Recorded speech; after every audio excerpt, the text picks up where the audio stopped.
est à quelle page? Alors, on va commencer à la page... Non, on a bien avancé. On va faire un petit résumé sur la page 14. Alors, on avait expliqué que il y avait 5 niveaux, coupés en 3, celui du tzaddik, celui du rachat, celui du Benoni. On avait expliqué que celui qui est tzaddik, c'est celui qui avait réussi à tuer son Yetzer Hara grâce au jeûne. À force de jeûner, il a réussi à tuer son Yetzer Hara. Qu'est-ce que ça veut dire tuer? C'est-à-dire qu'il n'en a plus. Il n'a même plus le potentiel de fauter, il n'a même plus l'envie de fauter. Quelqu'un comme ça, c'est très très rare. Il y a celui qui est Benoni, un homme moyen. C'est quelqu'un qui ne faute pas. Que chaque fois que son Yetzer Hara, il veut dire quelque chose, venez, Vakasha. Venez.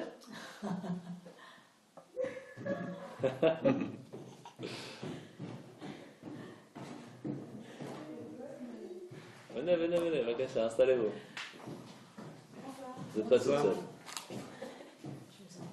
Ah, merci. Vakasha. Moi, je suis ici. Vous avez hébreu, français et petites explications. Donc on fait un résumé depuis le début jusqu'à la page 14. On a la page 14. Donc pour résumer, on a 3 sortes de personnes. Celui qui est tzaddik, tzaddik encore une fois, c'est celui qui n'a pas de potentiel de fauter, il n'a plus de Yetzer Hara, il n'a plus de mauvais penchants. Donc quelqu'un comme ça, c'est plus que rare. Il y a la personne qui est Benoni, un homme moyen. C'est quoi un homme moyen? C'est celui qui n'a jamais fauté de sa vie, ou s'il a fauté, il a déjà fait une teshuva complète. Et qu'il n'a jamais raté une seule seconde de sa vie d'avoir étudié la Torah. À chaque fois qu'il voyait quelqu'un qui faisait une bêtise, il lui a dit de façon très gentille. Il n'a jamais raté, ne serait-ce que de faire une mitzvah où il n'a jamais fait une petite avéra, même ceux des sages. Donc, on en est où, nous, en fin de compte? On est des bons rachats. On est des rachats vétovlos, on se sent bien en plus. Donc, qu'est-ce que ça veut dire? Ça veut dire qu'en fait, on a 2 façons de voir. Il y a le nom qualificatif d'une personne, et il y a le nom qui est véritablement la personne. Quand on dit une personne qui est un tzaddik, c'est quand quelqu'un qui fait plus de bonnes actions que des actions qui sont moyennes. Alors qu'un Benoni, c'est celui qui fait moitié-moitié. Comme très souvent, on fait des fois des biens, des fois un peu pas bien, ça dépend, chacun à son niveau. Donc il y a des fois dans sa vie on est plus tzaddik, des fois on est plus Benoni, chacun à son niveau. Ça va être par rapport à la récompense ou à la punition. C'est-à-dire que là-haut, on ne va pas nous demander pourquoi tu n'as pas été comme Moïse. Pourquoi tu n'as pas été comme Sarah et Ménon? Pourquoi tu n'as pas été comme des anges, comme le prophète Élie? On n'est pas à ce niveau. Donc on va nous demander par rapport à notre potentiel, est-ce qu'on a fait au moins un maximum de bonnes actions? Donc par rapport à la récompense et à la punition qu'on devrait recevoir, c'est ça qu'on va nous demander. Donc par rapport à ça, comme on a expliqué dans la Mishnah, c'est écrit Ve'amcha kulam tzadikim. Tout le peuple juif, ce sont tous des tzadikim. Parce que, en règle générale, sans le savoir, même des fois on fait des bonnes actions. On a expliqué, ne serait-ce que faire un sourire à quelqu'un, c'est une bonne action si ça peut lui redonner un petit peu de chaleur humaine. Si on a dit bonjour, c'est aussi une bonne action. Quand on vient être le premier à dire bonjour, c'est une bonne action. Quand, je sais pas moi, on a répondu à ses parents, on leur a fait plaisir. Ils ont mis un sourire parce qu'on a une bonne note à l'école. On a fait une bonne action, on a fait Kibud Avaim. On a débarrassé la synagogue parce que c'est pour le kavod, pour l'honneur de la synagogue. C'est aussi une bonne action. Donc chaque petite chose qu'on fait, sans le savoir, on fait plein de bonnes actions, ce qui fait qu'à la fin de la journée, en règle générale, on est tous des tzadikim. Il y a du monde. Encore une épaule. Encore une épaule. On est là. Attention.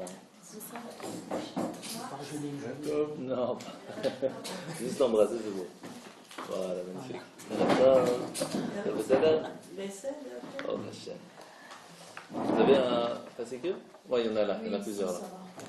Okay. Donc, on faisait un petit résumé pour expliquer qu'il y avait donc les 3 niveaux. Le tzaddik, celui que, quand on regarde dans la récompense ou dans la punition, c'est celui qui fait le plus de bonnes actions ou inversement. Alors que dans le vrai nom d'un tzaddik, c'est celui qui n'a même pas le potentiel de fauter. Un Benoni, c'est celui qui n'a jamais fauté de sa vie, ou s'il a fauté, il a déjà fait tchouva à 100%. Et donc, on est très loin d'être un Benoni. Très très loin d'être un Benoni. Alors, à quoi ça sert à nous d'étudier le Sefer Shel Benonim, le livre des Benonim? Puisqu'en fin de compte, on sait très bien qu'on est très très loin de ça. Est-ce que c'est possible même d'arriver à ça? Eh bien, ce que ce livre il vient nous apprendre, Ce que l'Admor Azaken vient de nous apprendre ici, c'est que oui, on a la possibilité d'arriver à ce niveau. C'est-à-dire que si on veut, on peut arriver à un niveau qu'on arrive à dire non à notre mauvais penchant quand on a besoin de le dire. La preuve, c'est que quand on veut, on peut. Mais est-ce qu'on a envie de le faire? C'est ça la grande discussion. Alors, pour cela, on a commencé à expliquer qu'on a à l'intérieur de nous deux neshamot, deux âmes. Parce que avant, il se disait quand je vais aller faire la prière, par exemple, et qu'en plein milieu de la prière, je pense à d'autres choses. Est-ce que ma prière vaut quelque chose? Imaginez, je suis en train de faire la prière, je suis venu à la synagogue, je fais la prière, et je pense à mon business, je pense à mes vacances, etc. Ce qui est très classique. Parce que l'Yetzirah, le mauvais penchant, il est très fort pour ça. Juste le moment où il faut, on pense à ça. Est-ce que notre prière vaut quelque chose? Alors avant, les gens se disaient, ça vaut rien. Puisque c'était pas complet, ça vaut rien. On apprend d'ici quelque chose d'extraordinaire. Que ça vaut beaucoup. Pourquoi? Parce que si on disait qu'il n'y avait qu'un seul homme, il n'y avait qu'une seule âme, et qu'il y avait les deux penchants, un qui se bat et un qui gagne, au moment où on pense à autre chose, la tfila n'existe pas. Au moment où on pense à la tfila existe. Alors que ce n'est pas comme ça que ça fonctionne. Nous avons deux âmes. Une âme qui est là pour nous faire vivre comme un animal, on mange, on dort, etc., etc. Et une autre âme qui nous fait vivre de façon spirituelle. Ce qui fait qu'au moment où on fait la tfila, même si on pense à autre chose, l'âme spirituelle fonctionne. Donc peut-être qu'elle ne fonctionne pas à 100% parce que l'âme animale fonctionne aussi, mais celle-là fonctionne quand même. Donc on ne peut pas dire que la tfila, la prière n'a rien servi, pas du tout.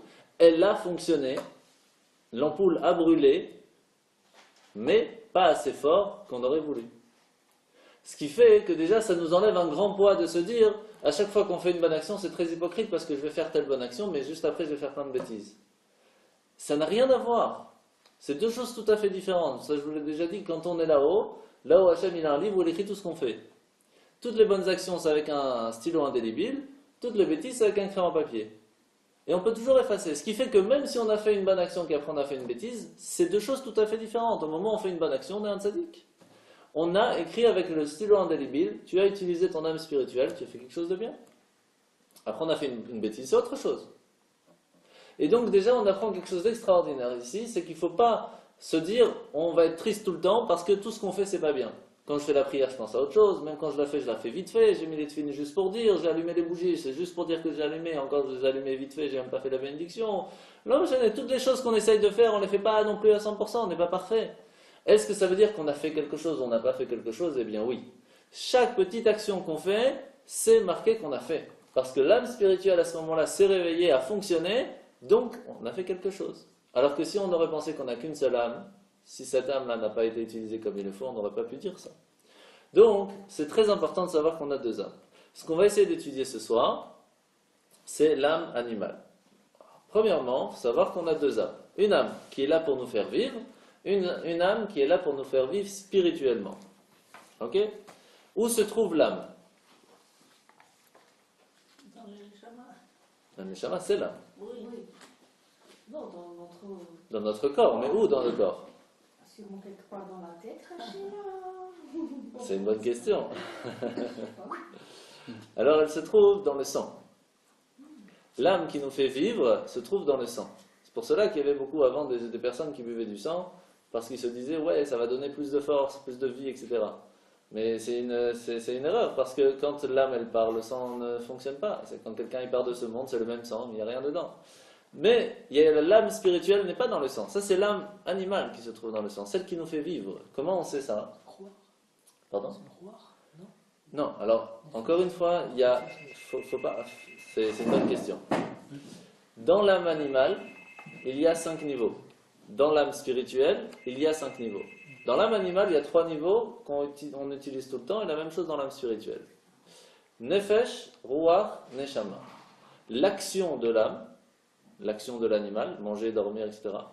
Ruach, c'est le sentiment qu'on va y avoir en mangeant. J'ai faim, j'ai envie d'une glace, c'est bon. Je me fais un kiff, c'est le deuxième niveau de l'âme. Et l'intellect, c'est comment je vais arriver à avoir cette glace. Ça, c'est l'animal qui parle, c'est l'âme animale qui parle. La 4e niveau de l'âme animale, c'est Chaya. הופה, מה העניינים? בבקשה, בוא, מה שאתה רוצה.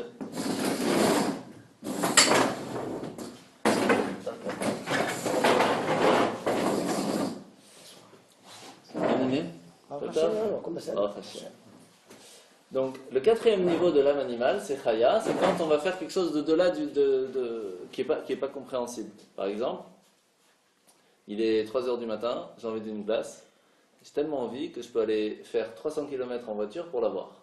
C'est pas logique. Quand une femme est enceinte, elle utilise des envies, ça va plus loin que ça. C'est le quatrième niveau. Et il y a le cinquième niveau, celui-là, on n'espère jamais devoir l'utiliser, c'est celui des Yechida, c'est qu'on devient une seule chose avec les plaisirs du monde. Pour nous, c'est toute notre vie. Ça, c'est grave. Heureusement qu'on ne l'utilise pas souvent, celui-là. Mais ça peut arriver des fois que pour nous, c'est tellement important, ça peut être l'argent, ça peut être le plaisir, ça peut être qu'on oublie tout ce qu'il y a autour, on peut même oublier notre vie en soi. À quel moment ça peut arriver? Quand quelqu'un, il est marié, et que, Chazé Shalom, il est tellement attiré avec une autre femme ou inversement, qu'il peut oublier qu'en 5 minutes de plaisir, il peut perdre toute sa famille, toute sa vie en règle générale. Et il fait quand même. Parce que ce niveau de force animale qu'il y a en lui, lui fait tout oublier. On appelle ça aussi un roi Shtut. Oui. On avait appris ça, déjà. C'est un vent de folie. Il devient une seule chose avec le plaisir du monde. Ça, c'est du côté animal. Du côté spirituel, il y a l'action de faire une bonne action. Il y a le sentiment de l'action qu'on va faire, il y a l'intelligence pour comment est-ce qu'on va faire ça, on va faire même au-delà de ce qui est normal. Par exemple, on sait que quelqu'un doit faire une Brit Mila et que c'est 1h30 de marche le Shabbat et que c'est nous le Moël, on va quand même y aller. C'est difficile, c'est illogique pour quelqu'un normal, mais on va quand même le faire parce que c'est une mitzvah. Et il y a le Yechida. Yechida, ça c'est le the best, c'est que au plus bas point qu'on peut être dans notre vie, quand ce niveau se réveille, on se sent attaché avec Hachem et tout ce qui se passe autour s'oublie et on fait ce qu'il faut. Il se réveille une fois chez tout le monde, c'est à Neila de Yom Kippour, c'est pour ça qu'à Neila de Yom Kippour tout le monde se ramène. Et de temps en temps on se réveille comme ça, on dit j'ai envie de faire une bonne action. Mais ça ne dure pas longtemps.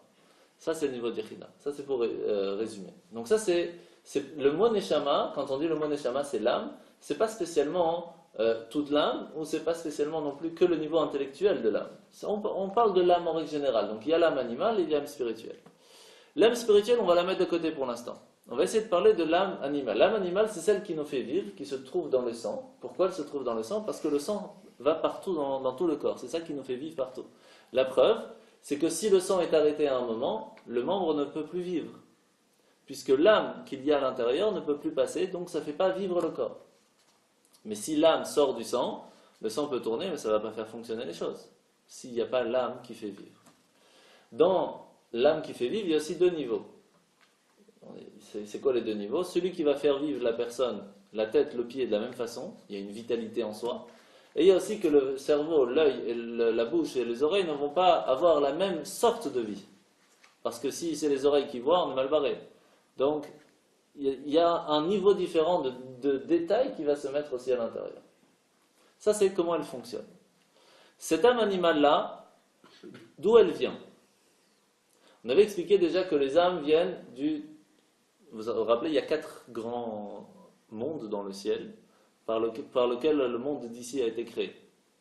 Un monde complètement spirituel, que c'est de là que viennent les âmes des tzadikim, les grands justes, ceux qui n'ont jamais fauté, qui n'ont même pas le potentiel de fauter, comme les rabbis, les tzadiks, vraiment les top.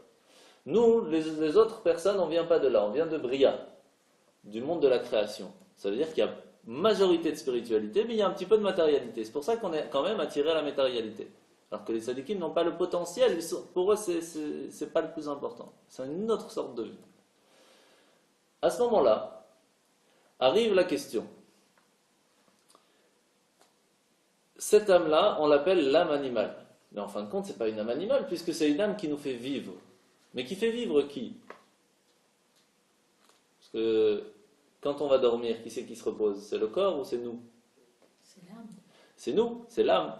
Parce que si on fait reposer le corps sans bouger, mais qu'on ne dort pas, le corps se repose, mais en fin de compte, on est crevé quand même.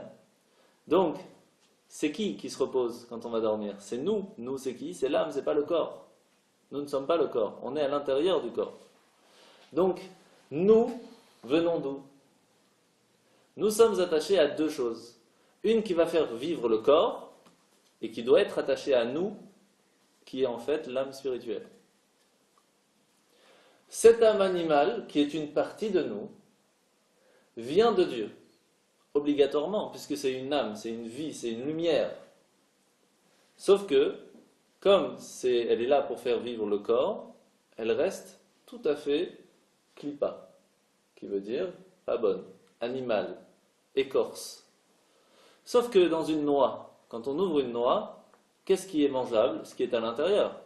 Quand on voit la noix, on ne sait pas ce qu'il y a à l'intérieur, et on ne peut pas manger l'écorce. Si la personne n'est pas assez intelligente pour savoir comment casser la noix, il peut toujours taper dessus, ça ne va jamais s'ouvrir, il ne va jamais manger. La même chose pour nous. L'âme animale que nous avons en nous, c'est une écorce.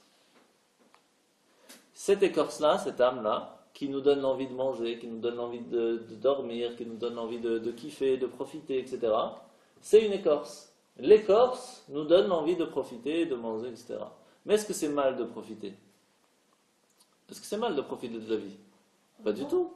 La preuve que non, c'est que le jour de Shabbat, on nous demande de profiter de la vie pour Shabbat. Donc profiter de la vie, c'est pas interdit, c'est même bien. Sauf que ça dépend comment. Est-ce que notre but, c'est profiter de la vie? Ou comme c'est Shabbat, on profite de Shabbat en profitant de ce qu'il y a dans le monde? Ce qui est deux choses tout à fait différentes. Donc, puisqu'on a compris que l'âme animale en soi n'est pas mauvaise, elle est juste là pour nous apprendre à être quelqu'un, à vivre, mais pas comme un animal, parce qu'en fin de compte, quand je mange, c'est parce que j'ai faim. Donc je suis comme un animal. L'animal, il a faim, il mange. J'ai sommeil, je vais dormir. L'animal, il a sommeil, il va dormir. Donc quelle est la différence entre nous et l'animal? C'est est-ce que je vais mettre un but dans ce que je fais? Est-ce que je mange simplement parce que j'ai faim ou parce que j'ai besoin de faire des choses après, et donc je vais prendre ces forces de ce que je vais manger pour arriver à faire ce que j'ai envie de faire plus tard. Ça peut être une bêtise, à ce moment-là je vais prendre la nourriture, je vais la mettre en bas, ou pour faire une bonne action, je vais la prendre la nourriture, je vais la mettre en haut, pour résumer. Donc maintenant la question elle se pose. On a dit que l'âme animale, qui en fait, on aurait pu croire qu'elle est là que pour nous donner envie de faire des bêtises, et c'est tout à fait faux. C'est là pour nous faire des bonnes choses. Sauf qu'elle ne sait pas comment, puisqu'on ne peut pas voir ce qu'il y a à l'intérieur de l'écorce, on ne voit que l'écorce. Donc maintenant la question elle est, comment est-ce que l'écorce fonctionne, et comment est-ce que ce qu'il y a à l'intérieur de l'écorce fonctionne?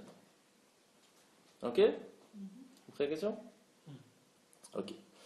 Alors premièrement, il faut savoir qu'il y avait une fois à la NASA, c'est une fausse histoire, mais c'est bon à savoir, à la NASA, ils avaient construit une navette spatiale, style Star Trek et tout, et ils avaient mis à l'intérieur des super professeurs, etc., etc.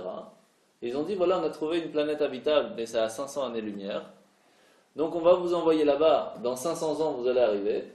Le problème, c'est que c'est pas vous qui allez arriver, ce sont vos petits enfants. Donc on va construire une ville dans la navette spatiale, avec des champs, avec des magasins, vraiment une ville. Et vous allez apprendre à vos enfants votre métier, pour que eux leur apprennent leur métier à leurs enfants, pour que quand ils arrivent là-bas, ils puissent rendre cette planète habitable, pour qu'on puisse envoyer plus tard d'autres personnes. Qu'est-ce qui s'est passé? Ils sont partis, les 10-15 premières années, ils ont fait leur travail comme il faut, ils se sont occupés de la ville, parce qu'il fallait vivre, mais ils se sont occupés, le plus important pour eux c'était quoi? D'enseigner à leurs enfants pour pouvoir continuer, pour que quand ils arrivent là-bas, ils puissent construire la planète, préparer la planète pour les prochains arrivants. Sauf que les enfants, eux, ils ont vu quoi? Ils ont vu la ville. Mais ils ont tellement eu, dans la tête, on leur a tellement mis, que pour eux, ils ont compris que c'était quand même important. Donc ils vont quand même enseigner à leurs enfants. Mais qu'est-ce qu'ils vont plus travailler? Leur magasin qu'ils ont eu en ville, le champ. C'est ça toute leur vie. Et les petits-enfants, qu'est-ce qu'ils vont travailler le plus? Dans la ville. Les magasins, le champ, la nourriture, ils vont même construire des buildings, etc. Et enseigner à leurs enfants, pas grand-chose. Et inversement, jusqu'à qu'à la fin, ils vont arriver sur la planète, ils vont dire « Ah, c'est vrai, on avait complètement zappé, mais il fallait que quand on arrive là, il fallait qu'on fasse quelque chose. » C'est ce qu'il nous avait dit notre arrière-grand-père. C'est la même chose ici. Quand Abraham, il a commencé le judaïsme, il a dit, il y a un Dieu sur terre, il faut qu'on fasse ce qu'il nous demande. Et donc, on est arrivé avec l'histoire d'Abraham, Yitzhak, Yaakov, les 12 tribus, on a reçu la Torah, etc. Ils sont arrivés en Israël, ils ont commencé à travailler la terre. Ils ont dit, on ne peut pas non plus ne pas travailler, on a besoin de vivre. Donc les premiers qu'ils ont commencé, on s'est dit à leurs enfants, on est sortis d'Égypte, on a vu des miracles pas possibles, on a vu Yoshua qui a gagné la guerre en Israël. N'oubliez pas, c'est la Torah qui nous fait tout gagner, c'est grâce à ça. Qu'est-ce qui s'est passé la génération d'après, ils ont commencé à faire l'idolâtrie, ils ont dit oui, c'est bien joli, mais il faut bien qu'on vive, il faut bien qu'on soit avec les copains, il faut qu'on soit avec les gens d'à côté, il faut qu'on s'intègre un petit peu, nanana. Et ils ont oublié, puis après Hachem leur a rappelé, en envoyant les Philistins qui sont venus les embêter, puis les Amoréens et les Hittiens, etc., etc., etc. Et à chaque fois ils revenaient, ils faisaient teshuva, c'est vrai, papa on a oublié, on va revenir. Donc le but de tout ça en fin de compte, c'est qu'aujourd'hui, qu'est-ce qui se passe? Nos arrière-grands-pères, leur but c'était quoi? C'était de construire de la terre d'Israël un pays où on puisse vivre la Torah et les mitzvot. Mais pas que la terre d'Israël, le monde entier. Que ce soit un monde de vérité. Sauf qu'on a oublié ça. Et c'est pour cela que Hachem il nous a mis deux âmes. Une âme qui va nous dire, il faut que tu vives dans ce monde. Donc tu dois en profiter, tu dois aussi travailler, tu dois travailler à la sueur de ton front.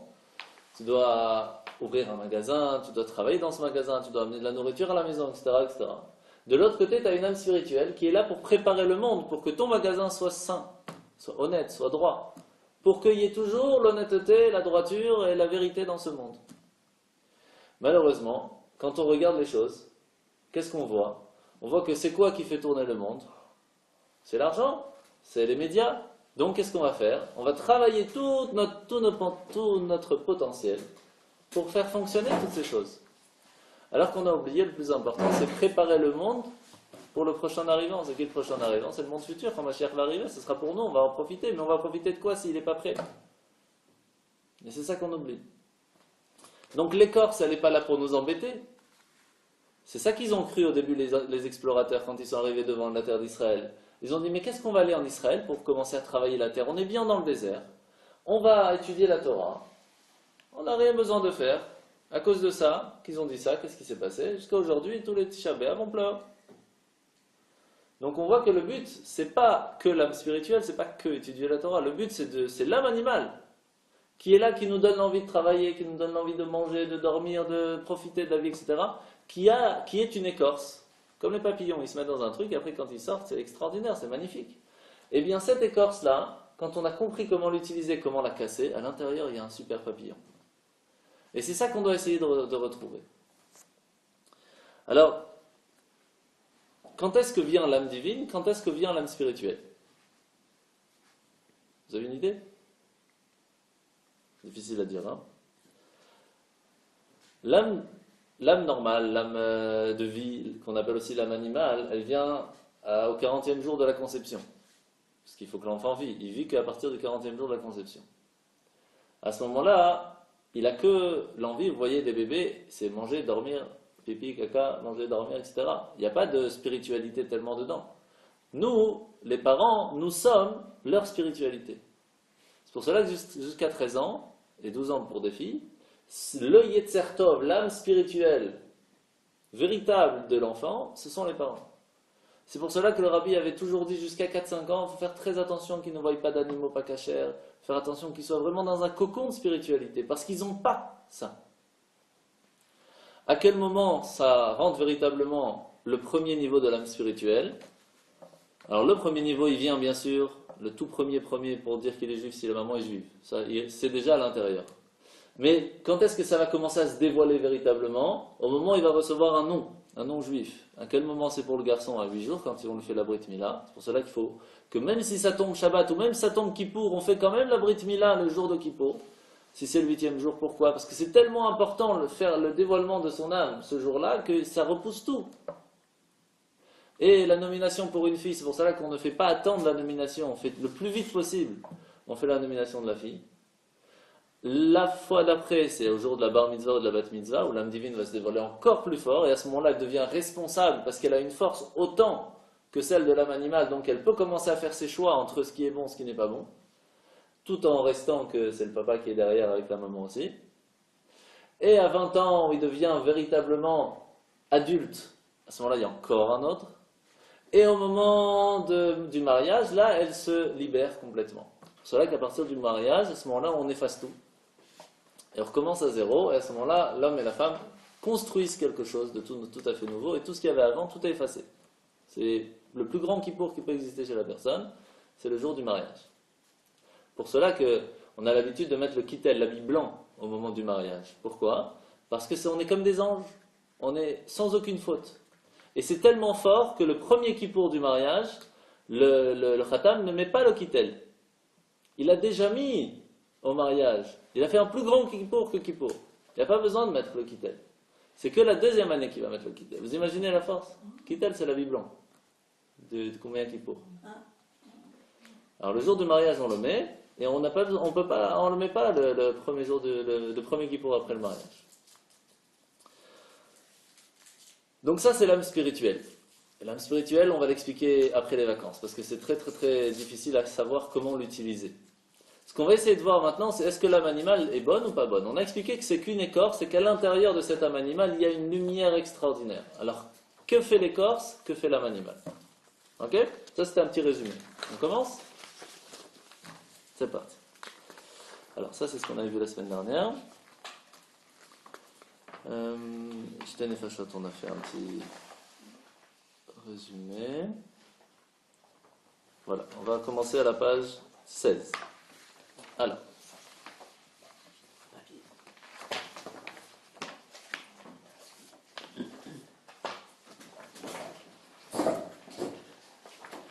L'échol tout en haut. De l'échol ish Israël, echad tzadik vechad rasha, yeshte neshamot. Comme on a dit, chaque juif juste ou impie possède deux âmes. Donc on voit bien que même le plus grand rachat qu'il peut y avoir, il a une âme spirituelle. Tout le monde. Et on a aussi, même le plus grand tzadik a une âme animale. Donc ça n'a rien à voir avec le yetzer hara, avec le mauvais penchant. C'est une âme animale qui est chez le tzadik tout à fait vitale. Parce que s'il n'y a pas l'âme qui le fait vivre, le corps, il n'y a pas de vie. L'âme d'un tzadik, pour lui, ce qui est le plus important, c'est l'âme spirituelle. Mais quand l'âme de vie part, le corps ne vit plus, mais l'âme spirituelle existe. C'est pour ça qu'un rabbi, on dit qu'il vit plus après la mort de son corps qu'avant. Parce qu'il y a l'âme animale, entre guillemets, l'âme de vie, qu'on appelle aussi, sort du corps, mais l'âme du tzaddik reste vivante. Donc elle est là, elle illumine encore plus facilement. C'est dur pour nous parce qu'on ne le voit pas physiquement, mais spirituellement parlant, il est là beaucoup plus. Ok, dirti, veneshamot anéasidi, comme il est dit, les neshamot, les âmes que j'ai faites, shehen shte nefashot, qu'il y a donc deux nefash, deux âmes. Alors, vous voyez dans les notes du rabbi, l'addition des mots « ceux-ci sont les deux nefashot » indique clairement que les deux âmes possédées par chaque juif ne sont pas nécessairement des âmes du niveau de neshama, le troisième des 5 niveaux de l'âme, à savoir nefesh ruach, neshama chaya yechida, parce que ce niveau d'âme n'est pas nécessairement trouvé dans chaque juif et certainement pas dans son âme animale. Plutôt, ceci se rapporte au niveau d'âme essentiel du nefesh possédé par chaque juif. Comme j'ai expliqué avant, il y a les 5 niveaux. Quand on dit le mot neshama, il a précisé, c'est pas spécialement le mot neshama qui parle de l'intellect de l'âme, mais simplement l'âme en soi, de vitalité. D'accord? Après, chacun va l'utiliser comme il veut. Ok? Alors, Nefesh Echad Mitzad Aklipa Vasitra Achra, il a une âme à son origine dans la Klipa. D'accord? Dans la Klipa, on a dit c'est l'écorce. Comme vous voyez dans la page 17 tout en haut, le mot Klipa signifie littéralement une écorce ou peau. Et après, Vehi Mitlabeshet Bedam Ha'adam Lachayot Aguf. Cette âme-là, qui est originaire de la Klipa, de l'autre côté, qui est revêtue du sang de l'homme, donnant vie au corps. Donc elle s'installe dans le sang qui donne la vie au corps. Que dire-t-il? Qui nefesh abasar badamhi, comme il est expliqué, que l'âme de la chair, c'est-à-dire de l'âme qui entretient la vitalité corporelle et physique, c'est dans le sang. Et là, ça commence à être intéressant, regardez. De cette nefesh, de cette âme qu'on a dit animale, mais aussi vitale, donc qui n'est pas spécialement mauvaise, elle a 4 choses qui va nous donner la possibilité de comprendre ce qu'elle nous donne envie de faire en règle générale. Alors, comment est créé le monde? Vous savez qu'il y a les 4 éléments. Eau, feu, Air, éther. Bien fait. Très bien. En plus dans l'ordre. Magnifique. La classe. Alors, qu'est-ce que c'est que ces 4 choses?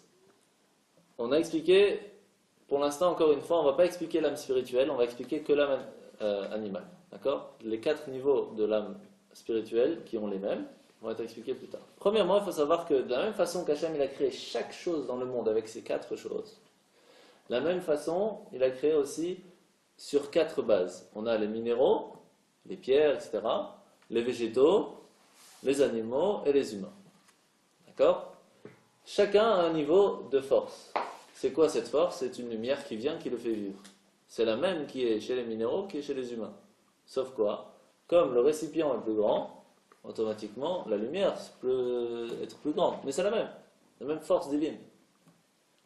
Donc il y a une force qui fait que le minéral donne à manger au végétal, puisque c'est dans la terre qu'il peut prendre sa force. Le végétal donne à manger à l'animal, puisqu'il mange de l'herbe pour pouvoir manger. Et l'animal donne à manger à l'humain. Et l'humain donne à manger à qui?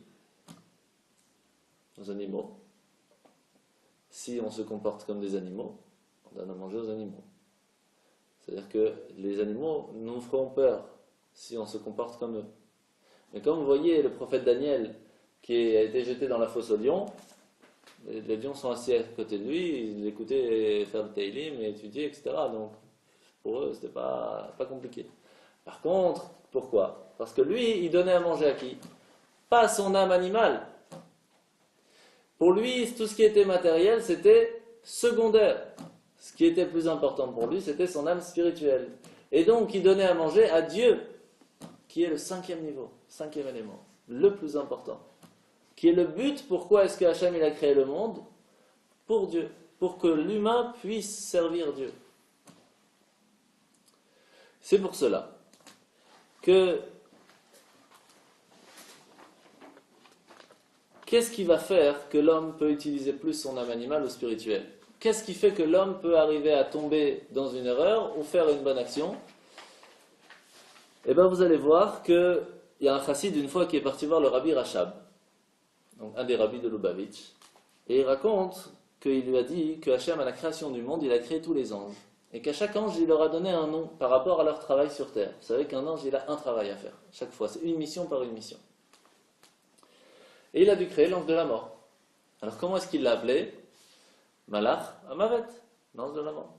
Alors il a dit, attends, ça se fait pas, je vais passer sur Facebook, personne ne voudra m'accueillir comme ami, c'est pas possible.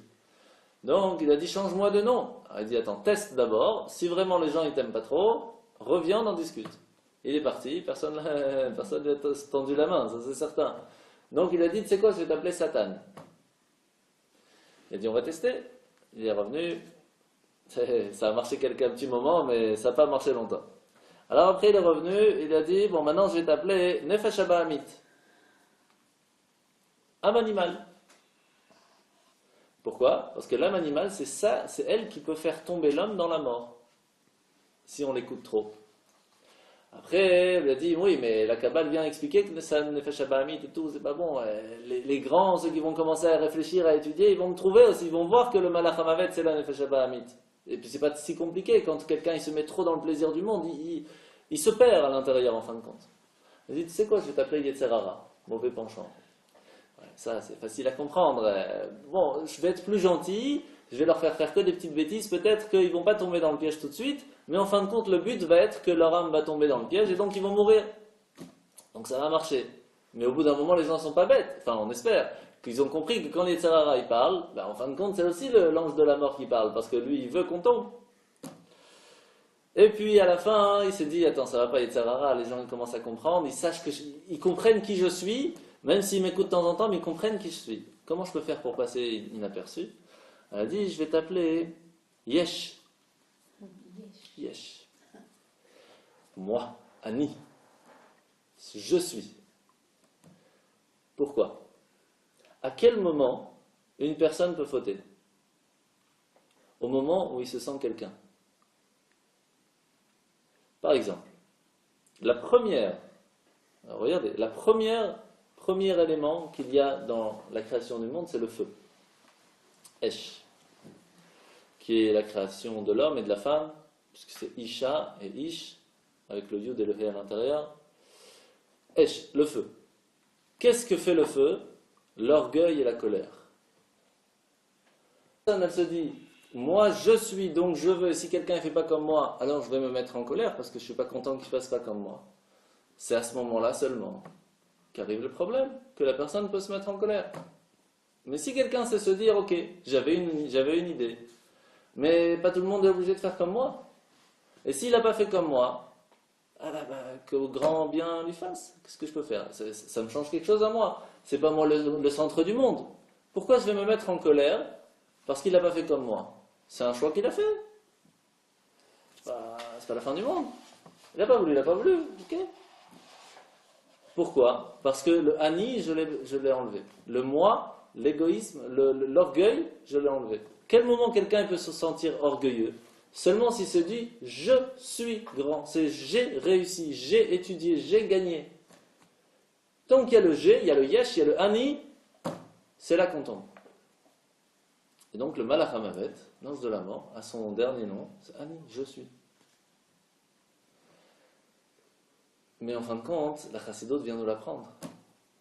C'est ça la Chassidut, c'est le Tanya, la Kabbale, qui vient nous dire, le Ani, celui qui se sent orgueilleux, j'ai réussi, j'ai gagné, je suis, c'est ça qui nous fait tomber dans l'orgueil, dans la colère et dans plein d'autres choses.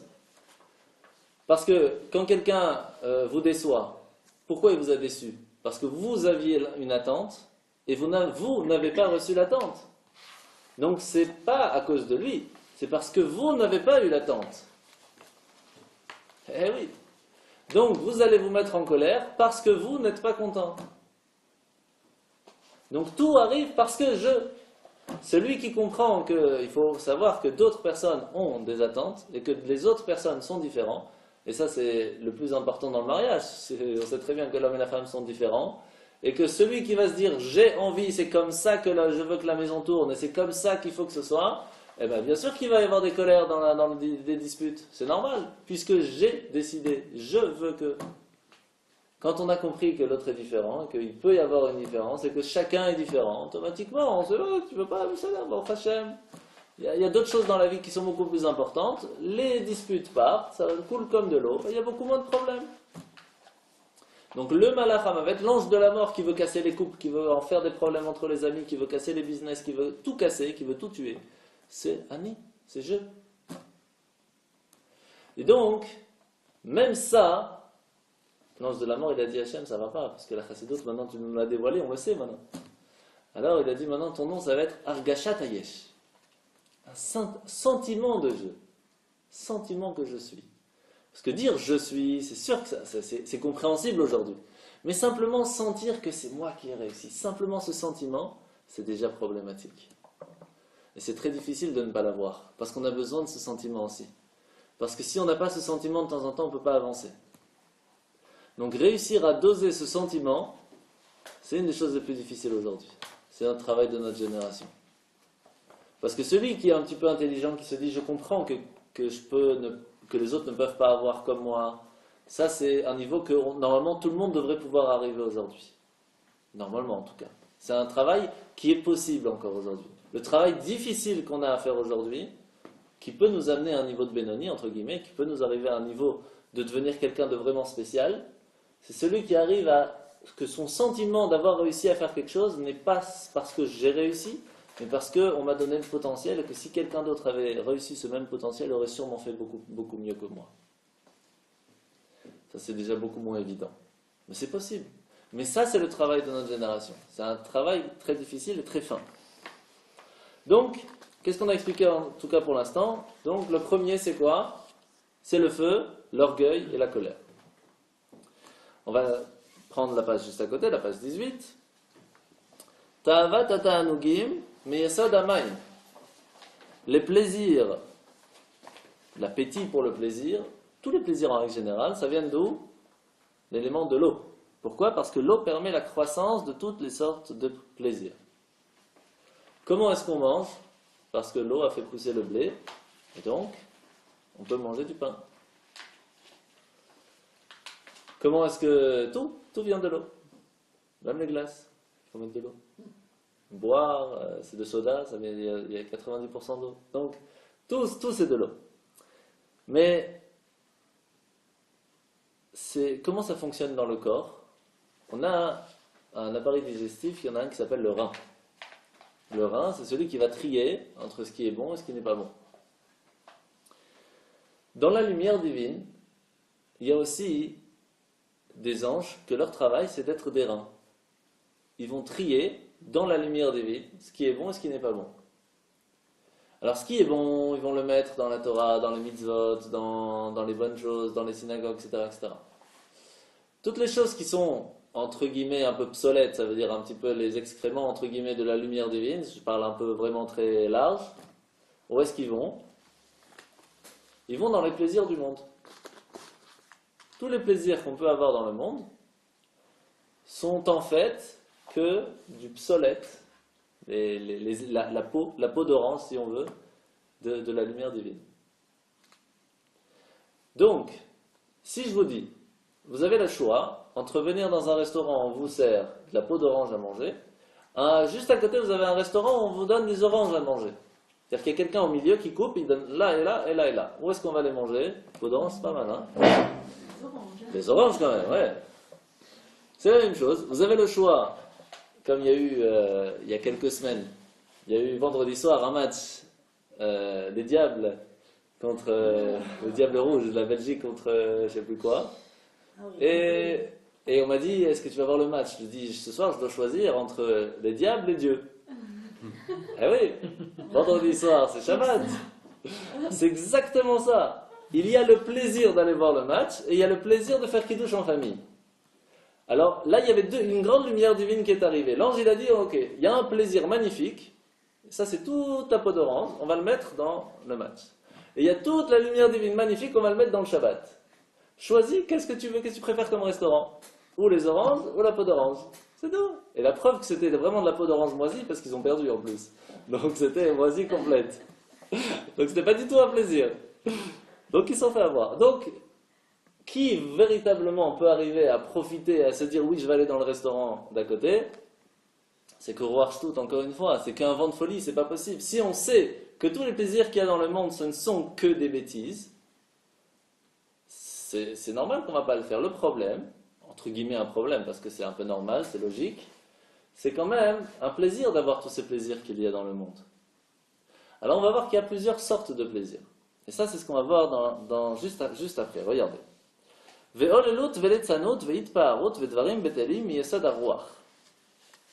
La frivolité, la moquerie, l'orgueil et les paroles futiles émanent de l'élément de l'air. Pourquoi? Parce qu'il manque de substance. Normalement, vous avez une question qui vient tout de suite. On avait dit que l'orgueil, ça vient d'où? Du feu. On se sent... Et là, on vient de dire que l'orgueil, les paroles futiles, la frivolité, la moquerie, ça vient de l'air. Il y a deux sortes d'orgueil. Il y a celui qui véritablement peut se dire j'ai véritablement réussi, j'ai fait quelque chose pour réussir, j'ai quelque chose qui est différent des autres, je m'enorgueillis. Ça, c'est celui qui a une mèche et qui allume le feu, et donc le feu est accroché à quelque chose. Donc ça, c'est du feu. Il y a celui qui va s'enorgueillir de rien. Il n'a rien à s'enorgueillir, mais quand même il va dire ouais, moi je suis fort, il n'a rien, il est fort, je suis fort. Il n'a rien de quoi s'enorgueillir, et quand même il va s'enorgueillir. Et comment il va faire pour s'enorgueillir? Il va rabaisser les autres. Et comment il va faire? En disant plein de bêtises. Donc il va parler du vent pour se remonter. Ça, c'est le troisième niveau, le troisième élément qu'il y a dans l'âme animale, qui va nous faire utiliser l'élément de l'air pour parler, pour rien dire. Alors c'est toujours plus facile pour un homme de ne pas trop dire de bêtises que pour une femme, parce que dans le Talmud, c'est expliqué qu'il y a 10 forces de parole qui sont données dans le monde, 9 pour les femmes, 1 pour l'homme. Donc c'est normal que l'homme parle moins, et que les femmes parlent plus. Et donc c'est beaucoup plus difficile pour une femme de ne pas parler, puisque ça sort tout seul. Donc savoir ne pas dire de bêtises et utiliser chaque mot qu'on a la possibilité de dire pour dire des choses importantes, c'est très difficile. Pour les hommes aussi, ne croyez pas, c'est même encore plus difficile. Mais c'est plus facile pour une femme de parler que pour un homme. Maintenant, la question qui se pose, elle est... On a deux sortes de plaisirs. Un plaisir, comme on a dit le foot, on a vraiment, par exemple celui qui est parti au stade, il y a eu une ambiance, on a chanté, on a dansé, puis après il y avait les pop-corn, il y avait les frites, on a acheté les trucs, on a payé plein, eux ils ont gagné des millions, nous on a payé un petit peu plus pour eux, etc. Donc il y a eu un plaisir. Et puis il y a l'autre qui va dire, bon tu sais ce qu'on va faire aujourd'hui? On va voir le plaisir de rien. Je vais aller à la plage, je vais m'installer toute la journée, je vais rien faire. le plaisir de rien faire. Alors, les deux, c'est un plaisir. Mais celui d'avoir le plaisir de faire quelque chose, de profiter de quelque chose, ne serait-ce que voir un film, ça détend, c'est sympa, etc. Ça vient de maïm, le plaisir de l'eau. On a profité quelque chose, on a bu quelque chose, on a senti quelque chose. Mais le profit de rien, ça vient de l'air, c'est plus bas encore. Le profit de rien du tout, simplement ne rien faire. Ça vient aussi de l'âme animale et c'est encore plus bas que le plaisir du film encore. Ouais.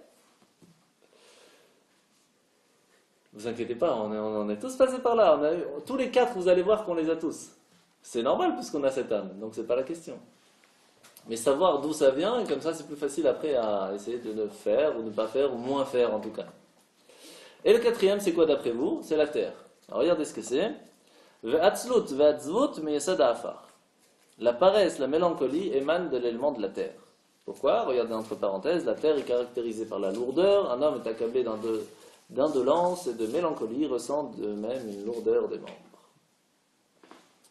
Quand quelqu'un il est feignant, il est pas tranquille, je fais rien, c'est mieux, je fais rien, tranquille. À ce moment-là, hein, ça vient d'où? Ça vient de la paresse, feignantise, ça vient de la terre, c'est lourd, ça bouge pas. Comme après le chulent, ça ne bouge pas. Sauf que là, c'est du niveau de la terre, de l'âme spirituelle, c'est le chulent, c'est pas la même chose. Faut pas mélanger. Parce que c'est Shabbat, et on doit profiter de ce moment-là. Shabbat, c'est un mitzvah de se reposer, puisque c'est un Shabbat menucha. Donc pouvoir manger un bon chulent et après s'asseoir et profiter, c'est une des mitzvahs de Shabbat. Alors que dans la semaine, ça n'a pas le même goût le chulent, d'accord? On peut faire exactement les mêmes recettes, ça n'a pas le même goût. Pourquoi? Parce qu'il n'y a pas l'élément de Shabbat. On ne peut pas profiter du même plaisir qu'on a à Shabbat qu'on a pendant la semaine. Maintenant, on comprend tout simplement parce que ce n'est pas la même âme qui en profite. Donc, la paresse pendant la semaine, entre guillemets, hein, j'essaye de vous donner un petit exemple, et la mélancolie. Mélancolie, c'est la tristesse. La tristesse, c'est la chose qui peut casser tout. Quand quelqu'un il est bien, ça marche, ça fonctionne, et puis il y a un moment on reçoit une facture, tiens, ça nous casse, c'est fini, on n'a plus de créativité. C'est comme dans un couple aussi, de temps en temps, il peut y avoir des disputes. Quand il y a un moment difficile, ça casse la créativité. On n'arrive plus à avancer, on est coincé. Parce qu'on a une tristesse que ça ne va pas entre nous. À ce moment-là, cette tristesse, c'est la pire des choses. Ça vient de l'élément de la terre. C'est le plus bas niveau, le plus pire niveau qu'il peut y avoir, qu'on peut avoir dans notre vie. C'est pour cela que être feignant, c'est bien, mais pas bien. Savoir dire stop à ne pas faire quelque chose pour pouvoir faire autre chose, c'est bien, mais être feignant dans tout, c'est pas bon. Triste, est-ce que c'est bien ou pas? C'est la pire des choses, on vient d'expliquer. Mais savoir se mettre quelques secondes de tristesse pour se dire on n'est pas encore au niveau, mais de ça je vais faire quelque chose pour ne pas être triste, c'est magnifique. On a besoin de temps en temps des petits moments pour se dire où j'en suis. Mais pas pour que la tristesse devienne un but. C'est ça la différence. Donc, par exemple, imaginez vous êtes en pleine Amida, en train de faire la prière, vous êtes concentré, et il y a un serpent qui arrive et qui se met à côté de vous. Est-ce que vous allez vous sauver? Non. Enfin, officiellement, non. Là, tout le Talmud nous dit non. S'il y a un serpent à côté, on n'est pas obligé de se sauver. S'il y a un scorpion qui vient, on doit se sauver. Même qu'on est dans l'Amida, que normalement on ne peut pas bouger, si c'est un scorpion, il faut se sauver. C'est quoi la différence? Dans le Talmud, c'est expliqué tout simplement, le serpent, il n'attaque que si on l'attaque. Donc si on est concentré et qu'on ne l'embête pas, il ne va pas nous embêter. Si par contre c'est un scorpion, le scorpion il aime attaquer parce qu'il aime attaquer. Pas si on l'attaque. Son but de vie c'est d'attaquer. Ce qui fait que si on voit un scorpion, on s'arrête, on part. La chassidoute de la Kabbale, on explique que le serpent c'est chaud. Son venin est chaud. Tant qu'à l'intérieur de nous on est chaud, on a de la joie, on a une volonté de vivre, on peut rester où on est et travailler. Mais à la seconde où on sent de la froideur du venin du scorpion, ça il faut se sauver tout de suite. S'il y a de la froideur, si on n'a plus l'envie, là il y a un grand problème. Là il faut se reprendre tout de suite, il ne faut pas attendre. Si on n'a plus l'envie de faire une bonne action, si on ne sent pas que la tefila elle est bonne, Tout de suite, il faut s'arrêter, ça va pas, il y a un truc qui va pas. Si ça devient machinal, ça va plus. Et ça arrive beaucoup plus facilement chez ceux qui ont l'habitude de faire que ceux qui n'ont pas l'habitude de faire. Parce que quand on n'a pas l'habitude de faire, comme par exemple quand on va chez le Rabbi Lubavitch pour le Kinous, là bientôt il va y avoir le Kinous après les fêtes, etc. La première fois qu'on va chez le Rabbi, on va sur le tombeau du Rabbi, on va au 770, on sent l'ambiance. On recharge les batteries, c'est inimaginable. Ou quelqu'un qui n'est jamais allé au mikvé, qui va pour la première fois, qui va au mikvé, c'est inimaginable ce qu'on ressent. Qui n'a jamais étudié la Kabbale, qui ouvre pour la première fois, c'est énorme. Par contre, quand on fait ça toute la journée, ou tout le temps, ou souvent, ou on a l'habitude, la première fois que première personne où il fait Shabbat, c'est Shabbat, wow, c'est un kiff, c'est énorme, il faut le refaire obligé. Quand c'est la 100e fois, 1000e fois, 10 000e fois, c'est Shabbat, on fait Kiddush, c'est mignon. Il y a une froideur qui se met. Cette froideur-là, c'est très grave, c'est le scorpion. Et c'est pour cela qu'il faut toujours rajouter quelques petites choses pour que le Shabbat se sente différent. C'est pour cela que si on sait que un de ses enfants, il aime, je sais pas moi, les avocats ou du saumon, ou du sushi, l'homme chané, allez, on va le prendre, on va rajouter pour dire, ouais, t'as vu, c'est Shabbat, c'est spécial, il y a quelque chose de plus. Et on est content, c'est Shabbat ce soir, peut-être je vais avoir une surprise ou pas. Et on met une belle nappe et on fait quelque chose de plus. Et c'est Shabbat, il faut rajouter quelque chose. Chaque petite chose qu'on peut rajouter, c'est un petit détail, mais chaque petite chose qu'on peut rajouter, ça va rajouter de l'ambiance, de quelque chose de sympathique dans la mitzvah, et c'est ça qui va nous donner cette chaleur de volonté de faire le bien. La même chose dans la tefila, on sait très bien que c'est très difficile pour tout le monde de prier tous les jours, tous les matins comme il faut vraiment à 100%. Donc au moins le Shabbat, s'asseoir, prendre un petit café avant la tefila, étudier un petit mot de Torah, et on commence bien, et on prie tranquille, et on n'est pas stressé, on ne regarde pas l'heure. Et on commence à 10h, mais ça commence à 10h15, parce qu'il y a le petit café avant, et puis on commence tranquille, et puis on fait un sourire, et on dit bonjour, et il y a de l'ambiance, on recharge les batteries. Alors que si on vient, on prie, on part, franchement, c'est pas agréable. Et ça devient un manuel comme ça. Et là, on ne sent pas Shabbat. Donc, la tristesse, c'est l'élément de la terre, pardon. C'est cette lourdeur. Mais ça, c'est très grave. C'est très très grave. Donc, jusque-là, on a dit quoi? On a dit que il y a 4 niveaux, 4 éléments dans l'âme animale. Les 4 sont catastrophiques. Mais on a dit que ça, c'était l'écorce. Alors, il est où le papillon?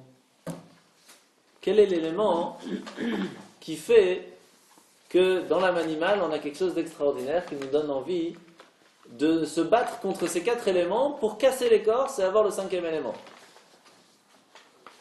C'est difficile, là. Alors, qu'est-ce que vous en pensez? Je vais vous poser la question tout simplement. Chez les animaux, est-ce qu'ils sont tout le temps pas bien? Ou il y a des animaux qui sont quand même magnifiques? Regardez l'aigle. L'aigle, où est-ce qu'il met ses enfants? Quand il vole, sur son dos, pas dans ses griffes.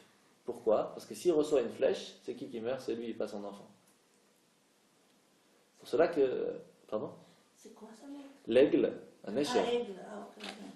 Il met ses enfants sur son dos pour que s'il reçoit une flèche, ce soit lui qui meurt et pas ses enfants. C'est pour cela qu'on ramène toujours Dieu à être comme un aigle, parce qu'il a toujours protégé ses enfants. Regardez, c'est qui part devant les guerres? C'est Hachem. Il met ses nuées à lui qui protège les Bnei Israël. Il a mis sa colonne de feu devant les Égyptiens pour ne pas qu'ils puissent tuer les Juifs devant la mer. Toujours, c'est Hachem qui est là devant. Qui c'est qui est dehors, qui protège les Bnei Israël qui sont dans leur maison? C'est la mezouza, c'est Hachem.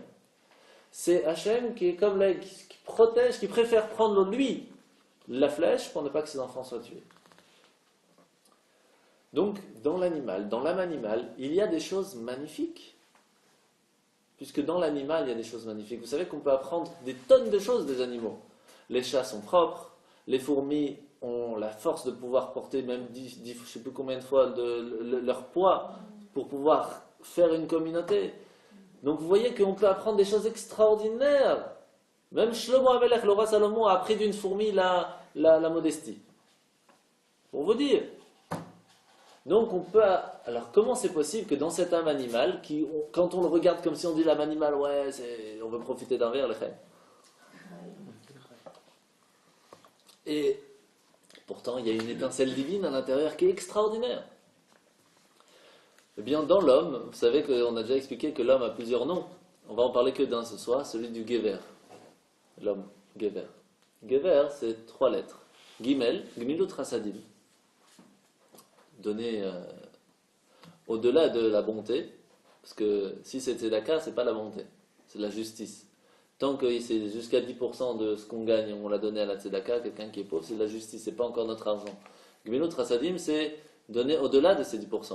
Parce que là, c'est notre argent qu'on va donner, qui normalement devrait être à nous, et là on le donne.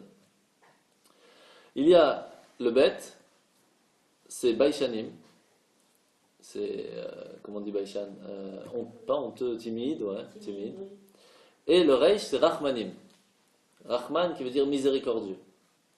Quelqu'un qui mérite d'être appelé un Gever, qui veut dire aussi Gibor, un fort. C'est qui celui qui est fort? C'est celui qui est Gmilut Rasadim, qui a un bon cœur, qui est prêt à donner de soi-même pour les autres. Celui qui est timide, il ne va pas montrer c'est moi le plus grand, je suis orgueilleux, etc. Et celui qui est miséricordieux sur tout le monde, qui a une miséricorde sans limite. Pourtant, ici, vous allez voir que quand on va parler des Juifs, on ne va pas parler de troisième, on va parler que de deux. Dans le Talmud, c'est expliqué que celui qui est juif, c'est celui qui a ces trois. Gmilut Rasadim, qui a un bon cœur d'office, quand il naît déjà, il a un bon cœur. Il est timide et il est Rahman, il a une miséricorde. Dans une autre partie du Talmud, et aussi ici, il ne dit pas le timide. Parce qu'il y a une autre Gemara qui dit que les Juifs ne sont pas du tout timides. Regardez en Israël la chutzpah qu'ils ont. C'est pas timide. C'est qu'on a le potentiel en nous de pouvoir arriver à un niveau de Gever. Celui qui veut se travailler pour être un Gever, il peut. Et ça, ce niveau d'être arrivé à un Gever, c'est même pas de l'âme spirituelle.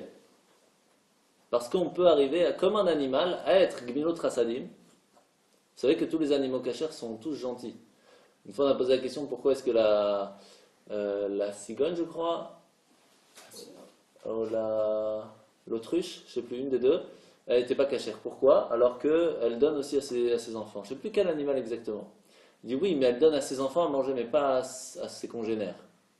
Alors que les autres animaux, les vaches par exemple, tout le monde profite de l'âge. Il ne va pas dire moi je prends ça, toi ça c'est à moi, etc. Donc les animaux cachers ont une force de partage extraordinaire. C'est pour cela que ce qu'on mange, ça devient quand même une partie de nous. Donc on a en nous cette gmilut rasadim, cette bonté naturelle. On a en nous aussi cette baishanim, cette timidité qu'on doit travailler en nous. Il y en a qui sont beaucoup plus timides de naissance et doivent se travailler pour ne pas être timides. Et il y en a d'autres qui sont très chutzpah de naissance et qui doivent se travailler pour être timides. Mais on a ce potentiel de réussir à trouver le bon niveau. Et on a cette rachmanout, cette miséricorde, vous le voyez, en Israël, comment c'est extraordinaire, qu'il y a quoi que ce soit qui arrive en 30 secondes, la Tzala est là, David Adam il est là tout de suite, tout le monde s'entraide. Est-ce que vous avez déjà vu un autre peuple, à part le peuple juif, où quand quelqu'un a un problème, tout le monde aide? C'est extraordinaire, extraordinaire. Regardez, ne serait-ce qu'ici à Bruxelles, quelqu'un il a un problème, machine à laver, elle est cassée, on envoie un SMS, en quelques secondes, elle est payée la machine, du vécu.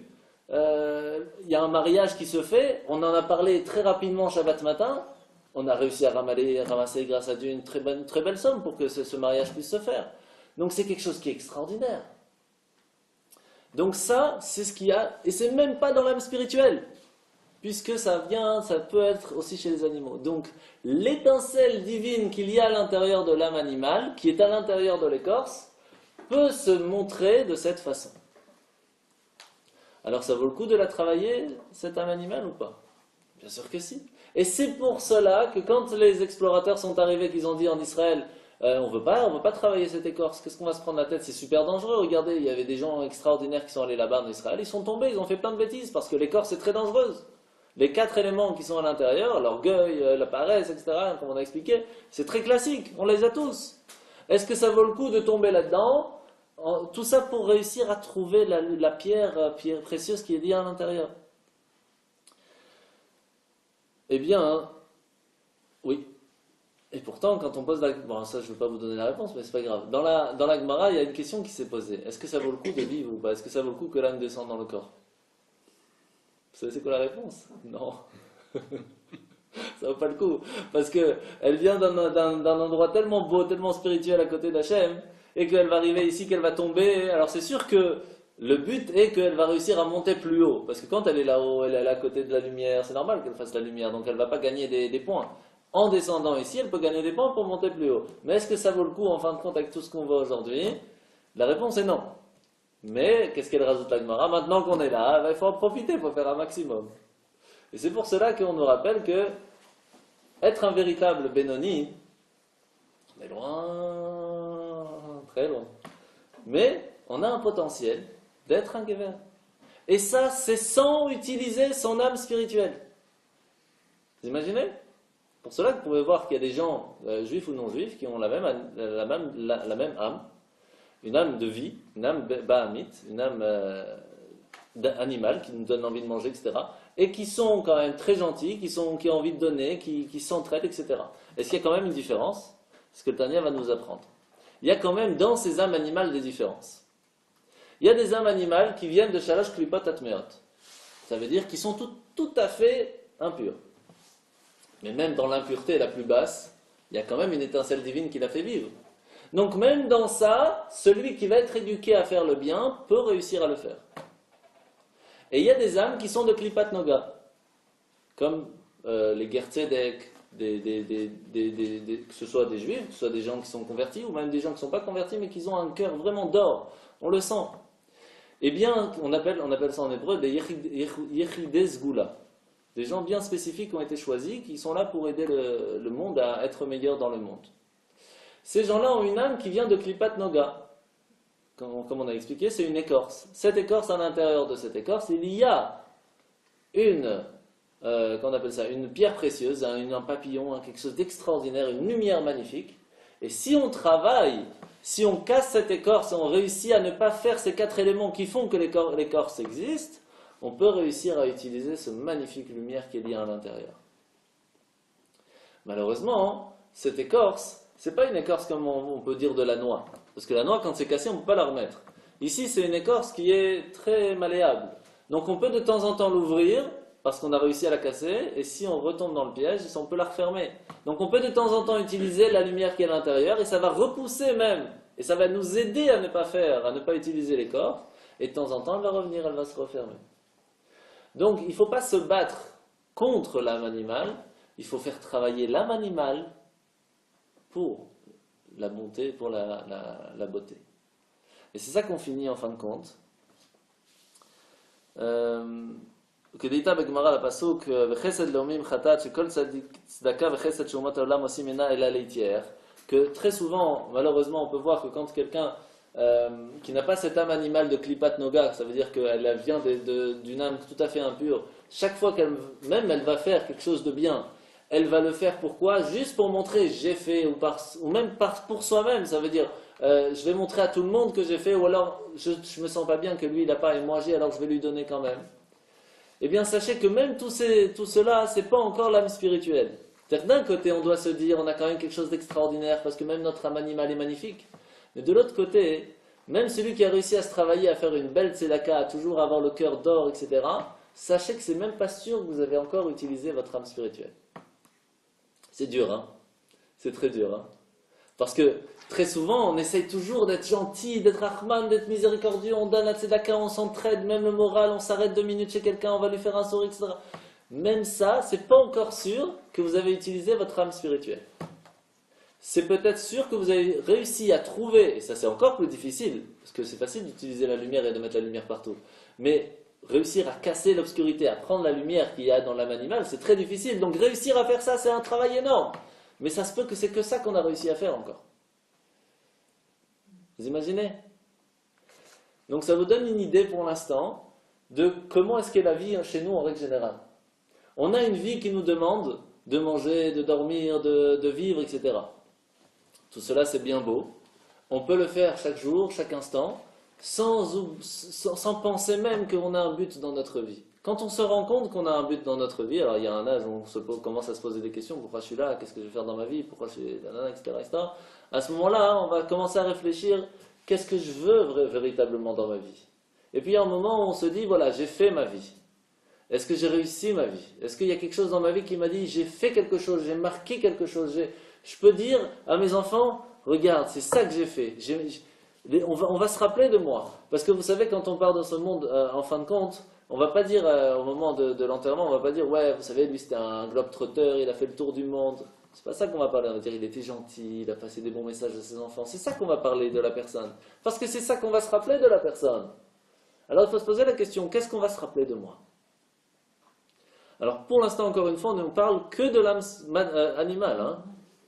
L'âme animale peut nous faire aller dans l'orgueil, dans la colère, dans les plaisirs, dans les bêtises, les profits de rien du tout, les paroles futiles, et aussi la paresse ou la tristesse. Ça, c'est ce que notre âme animale peut nous faire faire. Mais elle peut nous faire réussir à arriver à un niveau tellement extraordinaire, celui d'être un homme ou une femme, c'est-à-dire quelqu'un de bien qui va être Gmilut Chasadim, qui va réussir à ne pas être orgueilleux et savoir se dire c'est pas grave, je vais écouter maintenant, je peux écouter qui je suis en fin de compte, peut-être qu'il va m'apprendre quelque chose. Et miséricordieux que chacun on va l'accueillir avec un sourire, et qu'on va tout le temps être là pour les autres, et qu'on a toujours une belle parole pour quelqu'un, une belle pensée pour quelqu'un. Et ça, c'est seulement encore que le niveau de la lumière qu'il y a dans notre âme animale, dans notre âme vitale. Alors après les vacances, Bezrat Hashem, on apprendra qu'est-ce que l'âme spirituelle va nous rajouter en fin de compte. Parce que là, c'est que l'âme animale que tout le monde entier a, et chacun peut avoir un niveau différent. Donc il y en a qui vont être plus égoïstes, qui vont donner beaucoup d'argent, beaucoup d'aide, mais toujours pour soi-même. Et il y en a d'autres qui vont... Comment est-ce qu'on voit la différence en fait? C'est très simple. Imaginez que vous avez donné de l'argent à quelqu'un et qu'il ne vous a pas dit merci. Comment vous vous sentez? Ah, il ne m'a pas dit merci, la prochaine fois je ne vais pas donner. Ou ça ne sert à rien de lui donner, même pas j'ai un retour. Là, c'est que ça a été fait pour vous, pas pour lui.